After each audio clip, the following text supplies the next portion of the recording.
Hello दोस्तों, स्वागत है आपका इस वीडियो में। और इस वीडियो में हम करेंगे कक्षा 10 का प्रश्नावली 5.1 का प्रश्न नंबर 1। तो चलिए हम स्टार्ट करते हैं। देखिए प्रश्न नंबर 1 में हमसे क्या पूछा गया है कि निम्नलिखित स्थितियों में से किन स्थितियों में संबंध संख्याओं की सूची एपी है और क्यों। तो दोस्तों इसमें हमें टोटल 4 भाग दिए गए हैं। चारों में से हमें बताने हैं कि किन किन स्थितियों में एपी बन सकता है और किन किन स्थितियों में एपी नहीं बन सकता है। तो देखिए इसमें पहला भाग हमें क्या दिया गया है कि प्रत्येक किलोमीटर के बाद का टैक्सी का किराया, जबकि प्रथम किलोमीटर के लिए किराया 15 रुपए है और प्रत्येक अतिरिक्त किलोमीटर के लिए किराया 8 रुपए है। तो दोस्तों इसमें हमें बताना है कि क्या इस स्थिति में एपी बन सकता है या नहीं। तो चलिए इसको एक बार हम समझते हैं और इसको करते हैं। तो देखिए यहाँ पर कहा गया है कि प्रथम किलोमीटर का किराया 15 रुपए है। तो यहाँ पर हम सबसे पहले लिख लेते हैं कि 1 किलोमीटर का किराया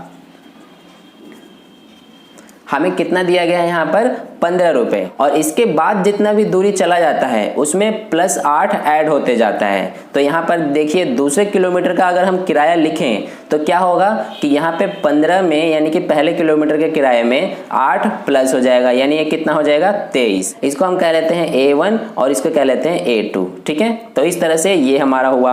अब देखिए यहाँ पर अगर हम तीसरे किलोमीटर का किराया यहाँ पर निकालें तो तीसरे किलोमीटर का किराया कितना हो जाएगा। देखिए दूसरे किलोमीटर तक तो 23 रुपए है, तो यहाँ पर 23 में हम क्या करेंगे 8 और ऐड कर देंगे, तो ये हमारा कितना हो जाएगा 31। तो इस तरह से ये हमारा हुआ। अब अगर हम चौथे किलोमीटर का किराया यहाँ पे निकालें यानी कि A4, तो ये कितना हो जाएगा। यहाँ पर तीसरे किलोमीटर तक का किराया कितना है 31 रुपए, इसमें 8 ऐड कर देंगे तो ये हमारा हो जाएगा 39। इस तरह से हमारा ये हुआ। अब यहाँ पर आप देखेंगे कि यहाँ पे संख्याओं की सूची क्या बन रही है। तो यहाँ पर आप कहेंगे कि सबसे पहला जो हमारा इसमें संख्याओं की सूची में जो पद है वो हमारा कितना है 15 है, तो इसलिए यहाँ पर 15 हो गया। इसके बाद कितना है 23 है, फिर इसके बाद कितना है 31 है, फिर 39 है। इसके बाद आगे भी और आप निकाल सकते हैं। तो इस तरह से ये हमारा हो जाता है। तो यहाँ पर आप देखेंगे कि हर अगला पद उसके प्रथम पद में 8 जोड़ने पर प्राप्त हो रहा है, यानी कि हमने 15 में 8 जोड़ा तो हमें 23 प्राप्त हुआ, 23 में हमने 8 जोड़ा तो 31 प्राप्त हुआ, 31 में 8 हमने जोड़ा तो 39 प्राप्त हुआ। तो इस तरह से हम क्या कह सकते हैं कि अगला पद जो है वो तभी हमें प्राप्त हो रहा है जब हम उसके पिछले पद में 8 जोड़ रहे हैं। तो इस तरह से हमारा क्या हुआ कि ये हमारा यहाँ पर एक एपी बनता है। तो यहाँ पर हम इसलिए ये लिखेंगे कि हाँ यह सूची जो है जो हमने यहाँ पर प्राप्त किया है ये क्या है एक एपी है। तो इसलिए यहाँ पर हम लिखेंगे कि हाँ यह सूची एक एपी है। अब इसका कारण भी पूछा है क्यों, तो यहाँ पर हम रीजन देंगे क्योंकि प्रत्येक अगला पद पिछले पद में 8 जोड़ने पर प्राप्त हो रहा है, यहाँ पर हम लिखेंगे।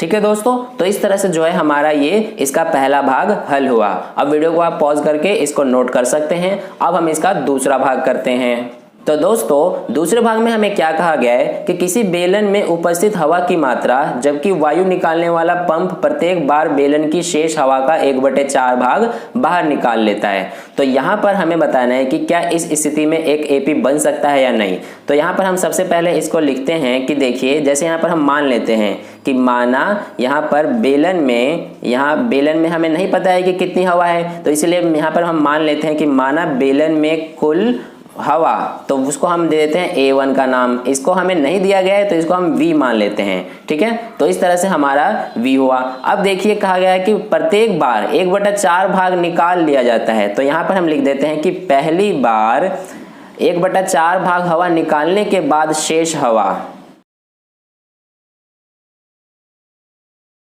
यानी कि A2, तो ये हमारा कितना हो जाएगा। देखिए टोटल हवा कितना माना है हमने V, तो यहाँ पर हम क्या लिखेंगे कि V में से हम कितना घटाएंगे 1/4, क्योंकि 1/4 यहाँ पर बाहर निकाल लिया जाता है, तो इसलिए ये हमारा 1/4 इसमें से माइनस हो जाएगा यानी कि V/4। तो इस तरह से ये माइनस हुआ। तो यहाँ पर देखिए कि हमारा कितना प्राप्त होगा, यहाँ पर ये 4 का V से गुणा होगा तो 4V हो जाएगा, माइनस ये V है तो V बटे में कितना है 4। तो इस तरह से 4V में से 1V माइनस हो जाएगा तो कितना बचेगा 3V/4। 4। ठीक है दोस्तों, तो इस तरह से जो है हमारा 1/4 भाग हम बाहर निकाल लेते हैं सिलेंडर में से, यानी कि बेलन में से, तो हमें कितना मिलता है यहाँ पर वायु 3v/4। अब यहाँ पर हम क्या करते हैं कि दूसरी बार यहाँ पर अब हम निकाल लेते हैं। तो यहाँ पर हम लिखेंगे कि दूसरी बार शेष का 1/4 भाग हवा निकालने के बाद शेष वायु, तो ये हो जाएगा हमारा A3। अब यहाँ पर देखिए हम क्या कर रहे हैं कि दूसरी बार यहाँ पर हम 1/4 निकाल रहे हैं। हमने पूरे में से 1/4 भाग निकाला तो हमें 3v/4 प्राप्त हुआ। अब इस 3v/4 में से हम क्या कर रहे हैं कि 1/4 भाग और निकाल रहे हैं। तो इसलिए हम क्या करेंगे कि यहाँ पर जो 3v/4 है इसमें से क्या माइनस होगा हमारा, ये 3v/4 का 1/4 भाग निकलेगा, है ना।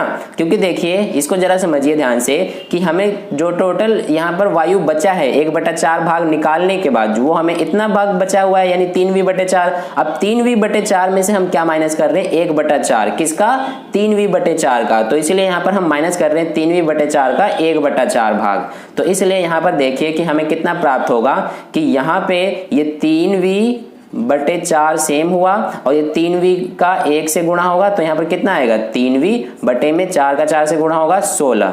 तो यहाँ से देखिए कि हमें कितना प्राप्त होगा कि यहाँ पर 4 और 16 का एलसीएम करेंगे तो यहाँ पर आ जाएगा हमारा 16, और यहाँ से 4 से 16 में भाग 4, 4 को 3v से गुणा तो आ जाएगा 12v। फिर यहाँ पर 16 से 16 में भाग करेंगे 1 आएगा, 1 को 3v से गुणा करेंगे तो 3v आ जाएगा। ठीक है दोस्तों, तो इस तरह से देखिए यहाँ पर कि 12v में से अब 3v घटाएंगे तो बचेगा 9v, बटे में कितना है 16। ठीक है, तो इस तरह से ये हमारा हुआ। अब आप चाहें तो इसको इस तरह से भी लिख सकते हैं कि यहाँ पर 3/4 इसका वर्ग इस तरह से और v। ठीक है, आप इस तरह से भी लिख सकते हैं और आपके एनसीईआरटी बुक में जो आंसर है पीछे वो इस तरह से ही है, तो इसमें कंफ्यूज नहीं होना। ठीक है दोस्तों, तो इस तरह से ये है। अब देखिए यहाँ पर कि हमने यहाँ पर 3 पद तक निकाल लिए हैं। प्रथम पद यहाँ पर कितना है हमारा v, दूसरा पद कितना आया है 3v/4 और तीसरा पद कितना आया है 9v/16। तो यहाँ पर हम क्या करेंगे अब कि देखिए कि A2 में से A1 को अगर हम घटाते हैं, यानी कि हम दूसरे पद में से प्रथम पद यहाँ पर घटाते हैं, यानी क्या है हमारा दूसरा पद 3v/4, इसमें से अगर हम प्रथम पद घटाते हैं, प्रथम पद कितना है v, तो v अगर हम घटाते हैं तो हमें कितना प्राप्त होगा। देखिए ये 3v को सेम लिखा हमने और 4 का v से गुणा किया तो ये आ जाएगा 4v, बटे में कितना है 4। तो यहाँ से 3v में से 4v घटाएंगे तो -v बटेगा और यहाँ पर 4, तो -v/4 आया A2 में से A1 को घटाने पे, यानी कि दूसरे पद में से प्रथम पद घटाने पे। अब यहाँ पर हम तीसरे पद में से दूसरा पद घटा के देख लेते हैं। तो देखिए तीसरा पद कितना दिया हमें 9v/16 माइनस क्या होगा दूसरा पद यानी कि 3v/4। तो यहाँ से देखिए 16 और 4 का एलसीएम करेंगे 16 आ जाएगा। फिर ये आ जाएगा हमारा यहाँ पे 16 से 16 में भाग करेंगे 1 को 9v से गुणा तो 9v, माइनस 4 से 16 में भाग 4, 4 को 3v से गुणा 12v। तो यहाँ से 9v में से माइनस होगा 12v, तो हमारा कितना बचेगा -3v बटे में 16। ठीक है, तो यहाँ पर आप देख रहे हैं कि ये जो हमें प्राप्त हुआ है, यहाँ पर दूसरे पद में से प्रथम पद घटा रहे हैं तो -v/4 प्राप्त हुआ, और यहाँ पर तीसरे पद में से दूसरा पद घटा रहे हैं तो -3v/4 प्राप्त हुआ, जो कि ये क्या है बराबर नहीं है।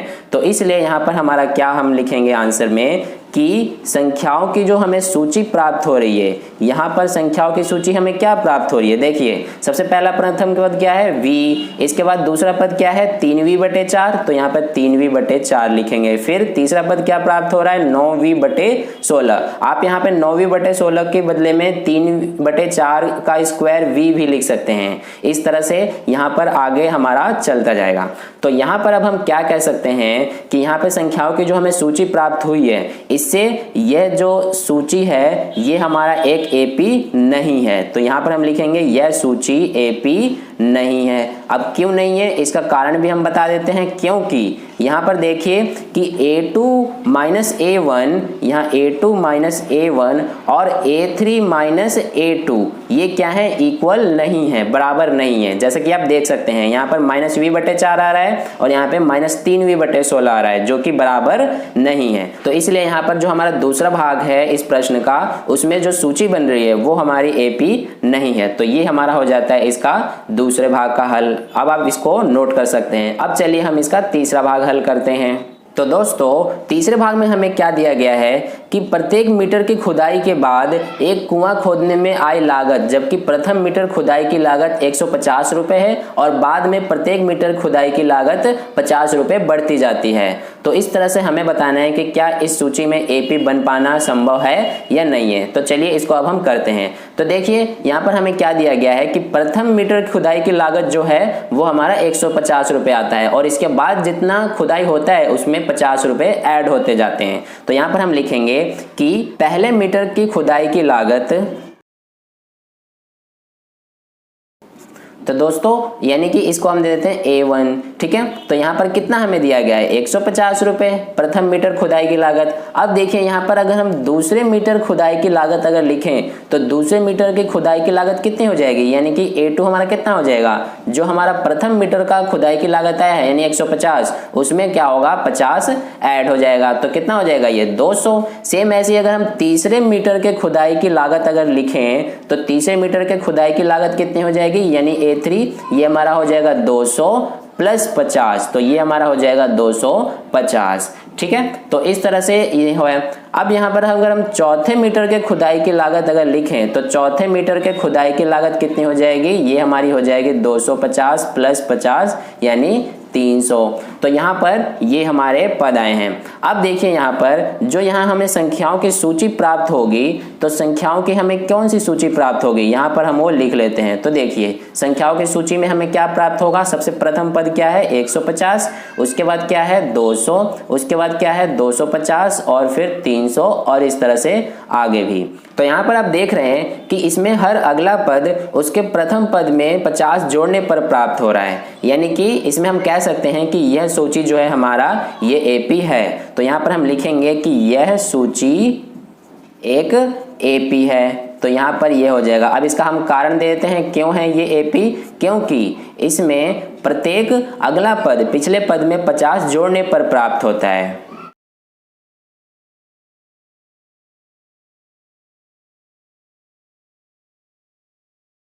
ठीक है दोस्तों, तो इस तरह से जो है हमारा इसका तीसरा भाग हल हुआ। अब देखिए इसका चौथा भाग हल करते हैं। तो चौथे भाग में हमें क्या दिया गया है कि खाते में प्रत्येक वर्ष का मिश्र धन, जबकि 10,000 रुपए की राशि 8% वार्षिक की दर से चक्रवृद्धि ब्याज पर जमा की जाती है। तो यहाँ पर देखिए हमें इसमें मूलधन जो दिया गया है वो हमें कितना दिया गया है, यानी कि मूलधन को हम इंग्लिश में प्रिंसिपल यानी P कहते हैं।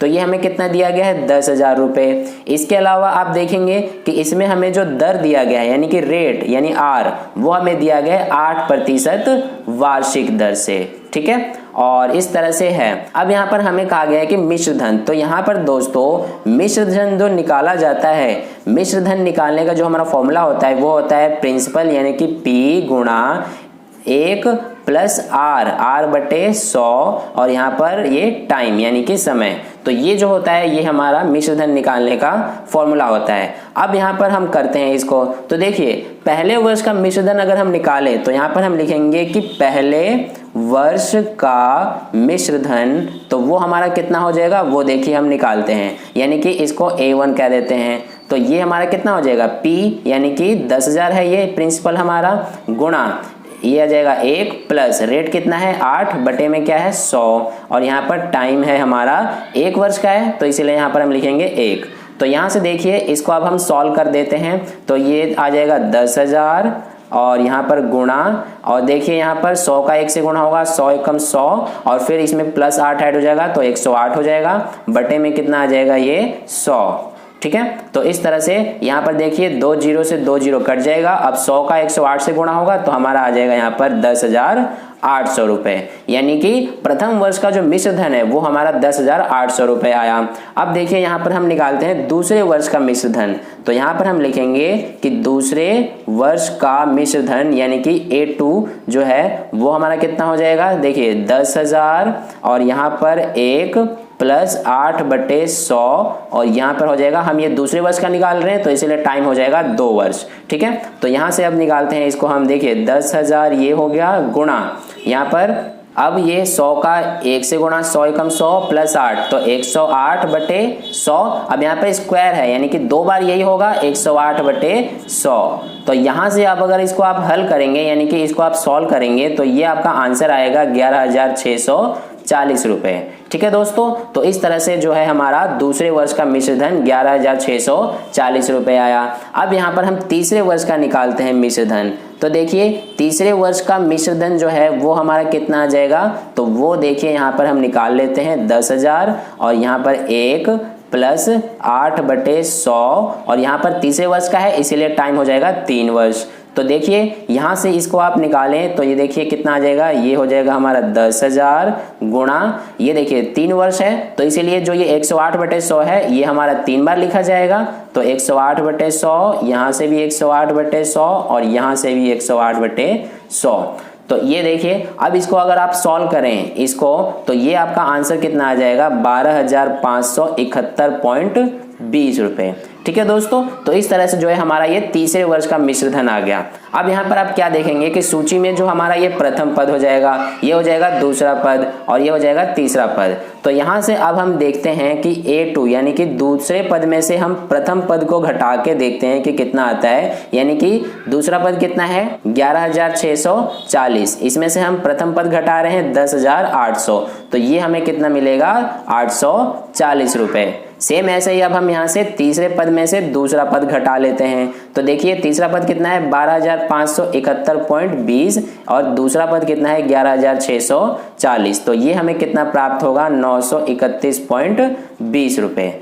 तो यहाँ से आप देख रहे हैं कि ये जो हमने दूसरे पद में से प्रथम पद घटाया है तो हमें 840 रुपए मिले, यहाँ पर तीसरे पद में से दूसरा पद घटाया है तो 931.20 रुपए मिले। तो क्या ये दोनों बराबर हैं? बिल्कुल भी बराबर नहीं है। तो यहाँ से आप देखेंगे कि यहाँ पर संख्याओं की जो हमें सूची प्राप्त होगी, तो संख्याओं की सूची हमें क्या प्राप्त होगी वो यहाँ पर हम लिख लेते हैं। तो देखिए प्रथम पद यहाँ पर कितना है ये आप देखेंगे तो ये हमारा है 10,800, फिर इसके बाद कितना है 11,640, इसके बाद कितना है 12,571.20 और इस तरह से आगे भी। तो यहाँ पर आप देखेंगे कि ये जो सूची हमें प्राप्त हुई है संख्याओं की, ये क्या है एपी नहीं है। तो यहाँ पर हम लिख देंगे कि यह सूची एपी नहीं है। तो इसलिए क्यों नहीं है, कारण हम यहाँ पे देंगे क्योंकि यहाँ पर जो हमारा A2 माइनस A1 आ रहा है और जो A3 माइनस A2 आ रहा है वो क्या है इक्वल नहीं है। ठीक है दोस्तों, तो इस तरह से ये जो है हमारा चौथे भाग में जो सूची प्राप्त हुआ है ये हमारा एक